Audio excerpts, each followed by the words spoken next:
कि ग्रीक ये कहते हैं कि nothing moves on this surface of the earth the seeds of which are not rooted in the soil of Greece.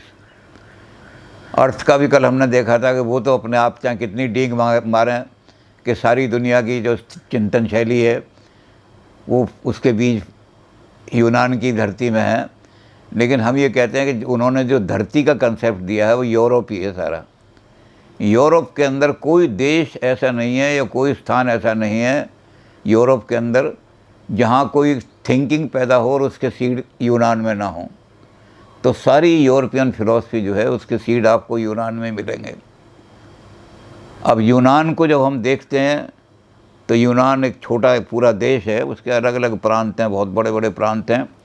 यूनान इधर से फैला हुआ है, एशिया जहाँ ख़त्म होता है बिल्कुल और यूरोप शुरू होता है, तो बीच में एक छोटा सा समुद्र आता है रेड सी, और रेड सी के किनारे से यूनान शुरू हो जाता है और जाके सिसिली तक, इटली के पास एक सिसिली है, वहाँ तक ये पहुँचता है सारा का सारा यूनान।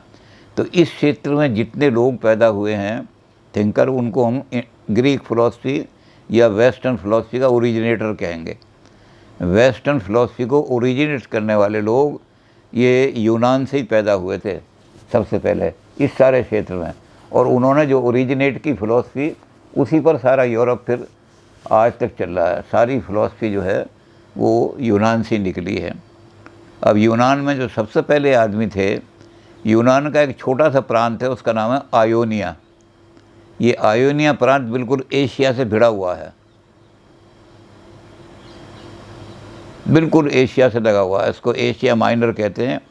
तो ये एशिया माइनर से लगा हुआ आयोनिया।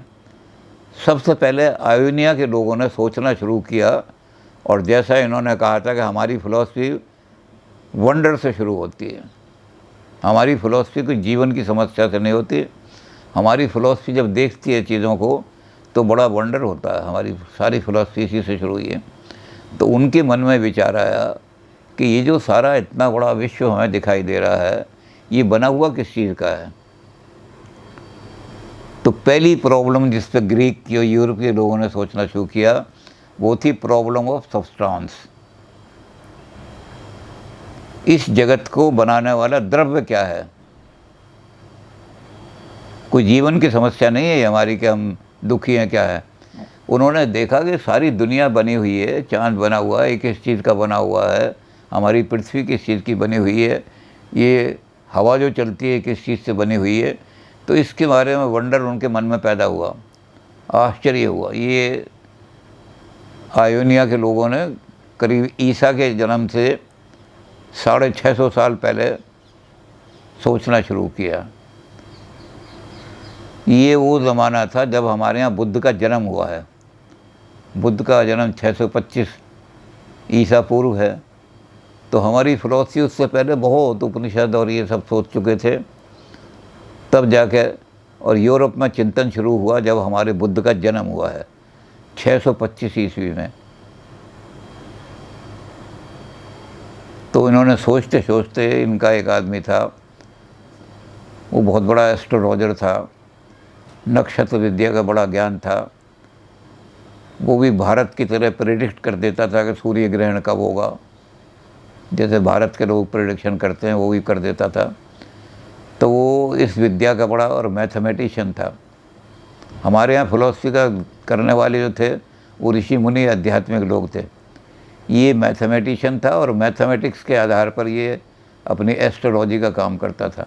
तो उसने सोचते सोचते चीज़ों को ऑब्ज़र्व किया, बहुत अच्छी तरह देखा, और सोचते सोचते कहा कि सारे विश्व का आधार तत्व जिससे सारा विश्व बना है वो पानी है, वाटर है।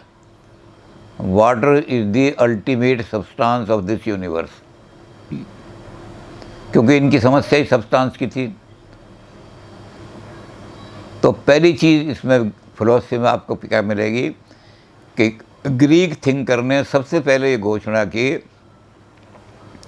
कि इस विश्व का जो क्रिएशन है इसको कोई ऐसा तत्व नहीं है जो बाहर से बैठ कर के कहीं क्रिएट करता हो। मैटर और material forces, they are the substance of the beginning substance of the universe.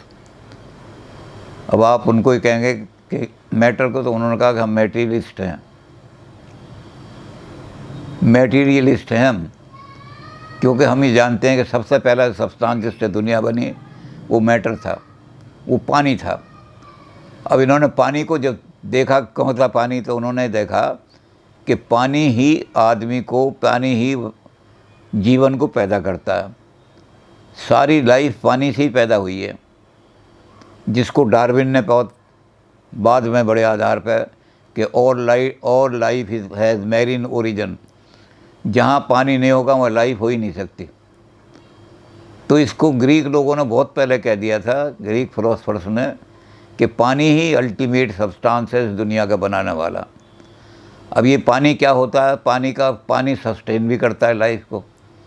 आप एक पौधा लगा दें, छोटा सा पौधा लगा दें, लेकिन उसको 2 दिन पानी ना दें तो पौधा मर जाएगा, ख़त्म हो जाएगा, पौधा रहेगा नहीं। तो लाइफ की बिगिनिंग भी मैटर से है, पानी से है, और लाइफ को सस्टेन भी पानी करता है। अब ये पानी क्या है, इसके अंदर एक गुण है पानी के अंदर, कि ये पानी जब हल्का होता है, धीरे धीरे वेपर जिसको कहते हैं, जब ये पानी वेपर बनता है तो इस पानी से एयर पैदा हो जाती है, और वो एयर जो है सस्टेन करती है हमारी लाइफ को, वो सांस बन जाती है, प्राण बन जाती है, प्राणवायु। तो पानी ही हमारी लाइफ को दोनों तरह से सस्टेन कर रहा है। पानी से ही हमारे लिए सब चीज़ें पैदा होती हैं, और पानी भाप बन जाता है। और यही पानी जो है जब ठोस हो जाता है, जम जाता है, सर्दी पड़ती है तो झीलों में हम देखते हैं, तो यही पानी जो है ये अर्थ बन जाता है। जब जम करके ये अर्थ है सारी, ये पानी कभी किसी पानी रहा होगा तो उसका टेम्परेचर इतना हो गया कि जम गया, ये पिघल नहीं रहा, तो ये धरती पृथ्वी बन गई। तो इस तरह से उन्होंने पानी से सब चीज़ें जो थीं, और फिर उन्होंने अंत में बड़ी अच्छी चीज़ ये खोजी कि जब ये पानी रेयरिफिकेशन, जब ये ऊपर बढ़ता है पानी और जाता है, तो ये आपस में टक्कर लगाता है, और जब एक दूसरे से टक्कर लगाता है तो बड़ी दूर से इसमें से आग निकलती है। तो पहला आदमी जिसने ये देखा कि ये जो आग है, चंद्रमा जो आग, उसने कहा, क्योंकि बड़ा थिंकिंग, एलिमेंट्री थिंकिंग थी उस समय, तो उसने कहा ये आग जब बादल उठते हैं और ये आग आपस में लड़ती है तो उससे आग पैदा होती है। जो आग आसमान में जो नीचे गिरती है उससे तो बिजली गिर गई बाहर, जो आग आसमान में रह जाती है वो सूरज बन गया, चंद्रमा बन गया। तो इस तरह से थेलीज ने, अब वहाँ ग्रीक के स्पेलिंग भी अलग होते हैं, ग्रीक भाषा में ई जो है उसको डिटेल में बोला, लंबा करके बोला जाता है, और एस आगे आ गया तो लिखा जाएगा THALES। इसलिए बहुत सारे लोग, जैसा कि एहसन दास गुप्ता ने लिखा है, कि जो यूरोपियन भाषा नहीं जानते वो, उनको बड़ी कठिनाई पड़ती है, तो बहुत सारे लोग इसको थेल्स पढ़ देते हैं। थेल्स नहीं है, ये थेलीज है। तो थेलीज ने सबसे पहले सोचा, वंडर करके, कि दुनिया किस चीज़ की बनी हुई है, और उसने पहला जो बीज बोया हुआ था कि world is matter, is made of matter. इसको किसी ब्रह्म या किसी आत्मा उसने पैदा नहीं किया, ये मैटर से बनी हुई है, और मैटर ही है सारा, और इस मैटर का ही रूप बदल करके सारा विश्व पैदा हो जाता है। तो ये बड़ा क्रूड और रूडिमेंट्री थिंकिंग था, लेकिन इसके अंदर मटेरियलिज्म के बीज यहीं से थे। ग्रीक लोगों ने जो अपना थिंकिंग शुरू किया उसके बीज मटेरियलिस्टिक है, मटेरियलिज्म बीज हैं। इसके बाद दूसरा आदमी आया, वो इनका चेला ही था, उनका नाम था एनेक्सिमेंडर। एनेक्सिमेंडर नाम आया।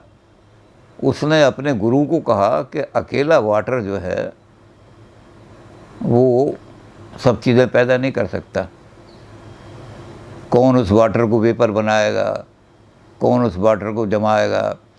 तो उन्होंने कहा ये विश्व जो बना हुआ है, तो उसने खोजना शुरू किया, और उसने खोजना शुरू किया कि कोई मैटर की एक फॉर्म नहीं है।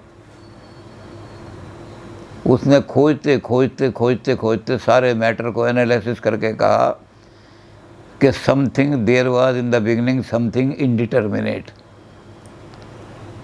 कोई चीज़ ऐसी नहीं थी जिसका कोई रूप हो। उसने इसका नाम दिया अनफॉर्म्ड मैटर। मैटर तो था लेकिन कोई उसका रूप, आकार वगैरह कुछ नहीं था, और उस मैटर से, इनडिटर्मिनेट मैटर से ये सारी चीज़ें अलग अलग मैटर जैसा जैसा रूप लेता गया वैसी कैसी, उस इनडिटरमिनेट मैटर से ही जल बना, उसी से अग्नि बनी, उसी से वायु बनी, उसी से पृथ्वी बनी, और उसी में जहाँ जगह खाली रह गई कुछ नहीं बना, वो शून्य हो गया, आकाश हो गया। तो उन्होंने कहा कि ये सारी चीज़ें इससे बनी हैं। अब ये जो उन्होंने एलिमेंट्स दिए बनाए निकाल करके, यही एलिमेंट्स आज तक, जो ग्रीक्स ने 5 एलिमेंट खोजे, वो 5 एलिमेंट आज तक यही माने जाते हैं, यही 5 एलिमेंट हैं जिन्होंने दुनिया को कंस्टिट्यूट किया है, चाहे इंडियंस हों चाहे। इसलिए कई बार ग्रीक्स पर ये आरोप लगाया जाता है कि हमारे यहाँ सांख्य ने बहुत पहले, तुम तो 625 में 650 या 600 ईस्वी से कह रहे हो, हमारे यहाँ सांख्य ने बहुत पहले ये सारे 5 तत्व बता दिए थे कि 5 तत्व हैं और उनकी 5 हमारी तन्मात्रा हैं और 5 इंद्रियां हैं जो उनको देखती हैं। लेकिन ये हाइपोथेटिकल है, कल्पना से है, क्योंकि 2 आदमी एक साथ सोच सकते हैं, इसमें कोई इम्पॉसिबिलिटी नहीं है। सांख्य के लोग कभी यूनान में गए नहीं और यूनान के लोग कभी वहाँ नहीं आए कपिल मुनि के पास।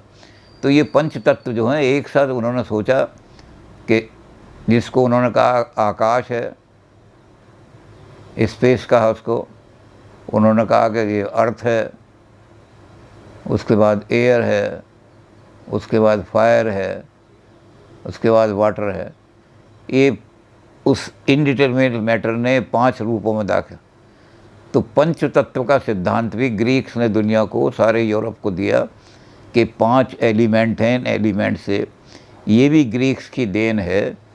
सारी जितनी फिलॉसफी आगे बढ़ेगी इन्हीं सीड्स को लेकर के आगे बढ़ेगी, इससे आगे नहीं जाएगी। तो एनेक्सिमेंडर जो थे उन्होंने इंडिटरमिनेट का सिद्धांत दिया। आज वो इंडिटरमिनेट का सिद्धांत 20वीं सदी में आकर के, और हाइजेनबर्ग और इन्होंने क्वांटम फिजिक्स में इंडिटरमिनेट मैटर खोजा इतने दिनों बाद, जो कि ग्रीक्स ने बहुत पहले दे दिया था। तो इंडिटरमिनेट मैटर का सिद्धांत इसने दिया, उसका नाम था एनेक्सिमेंडर। अब एनेक्सिमेंडर के बाद उनका शिष्य आया। एनेक्सिमेंडर का, ये सब वहीं के हैं, आयोनिया के ही हैं। आयोनिया प्रांत जो है ये बिल्कुल एशिया से लगा हुआ है। हो सकता है इन पर ओल्ड अरेबियन फिलॉसफी का असर रहा हो, लेकिन उसके बारे में कोई प्रमाण नहीं है, क्योंकि एशिया से बिल्कुल लगे हुए हैं। 5 अनासिर वो भी मानते हैं, कुरान शरीफ और है बाइबल वगैरह मानती हैं, तो इन्होंने वहाँ से लिया हो, लेकिन कह नहीं सकते कुछ इसका। लेकिन ये जब आए, इनका नाम था एनेक्सिमीनस। तो बहुत सारे लोग इनको एनेक्सिमीन पढ़ते हैं, लेकिन MENES, एनेक्सिमीनस। एनेक्सिमीनस जो आए, इन्होंने कहा कि मैटर अगर इनडिटरमिनेट होता तो वो डिटर्मिनेट फॉर्म कौन देते उसको। मैटर अपने आप बड़ा रेगुलर मैटर है दुनिया में, तो सारा पहाड़ बिल्कुल उनके रेगुलर फॉर्म है, एयर की एक रेगुलर कंडीशन है सारी, आसमान में सूरज। तो उन्होंने कहा कि इन चीज़ों के लिए हमें खोजना पड़ेगा कि कोई ना कोई चीज़ ऐसी थी जिसकी फॉर्म थी डिटर्मिनेट, लेकिन वो परिवर्तन होकर चीज़ों में बदल गई। तो उन्होंने कहा कि वाटर नहीं था, वो एयर थी। पहले सारी दुनिया में एयर ही एयर थी। जब वो एयर का रेयरिफिकेशन हुआ, वो एयर बहुत थिन हो गई, बहुत पतली हो गई, इतनी पतली हो गई कि हमारी सोच से बियॉन्ड चली गई, तो आकाश बन गया, स्पेस बन गई सारी की सारी। जब वो एयर जो थी थिन हुई, दबाव ज़्यादा पड़ा, तो जितना ज़्यादा दबाव पड़ेगा उतना इसमें गर्मी आ जाएगी। तो जो एयर थी वही हीट बन गई, और उस हीट में जब वो ज़्यादा हीट पैदा हो गई तो सूरज बन गया। सूरज एयर जो थी, उस एयर का कंडेंसेशन हुआ, दबना शुरू हुआ, जमना शुरू हुआ। तो जमते जमते क्या हुआ, वो पानी में तब्दील हो गई। वो एयर जो थी वो लिक्विड बन गई, और वो लिक्विड जो था बाद में जाके जमा, जहाँ जाके पानी जम गया ठंड की या किसी वजह से, वो अर्थ बन गई। तो एनेक्सिमीन्स जो थे उन्होंने कहा कि है तो मैटर तो बिल्कुल निश्चित है, जगत बना हुआ मैटर का ही सारा, नॉन मैटेरियल एलिमेंट कहीं नहीं है इसमें। लेकिन ये मैटर जो है ये डिटर्मिनेट है, जिसने दुनिया बनाई है, निश्चित है, इसका फॉर्म निश्चित है। तो एयर को इन्होंने सारा माना कि दुनिया की क्रिएशन एयर से हुई है। ये आयोनियंस से जिन्होंने ये चीज़ हमें बताई सारी की सारी कि ये सारी दुनिया का सब्सटेंस क्या है, इनकी प्रॉब्लम यही थी और कोई प्रॉब्लम इनके सामने नहीं थी।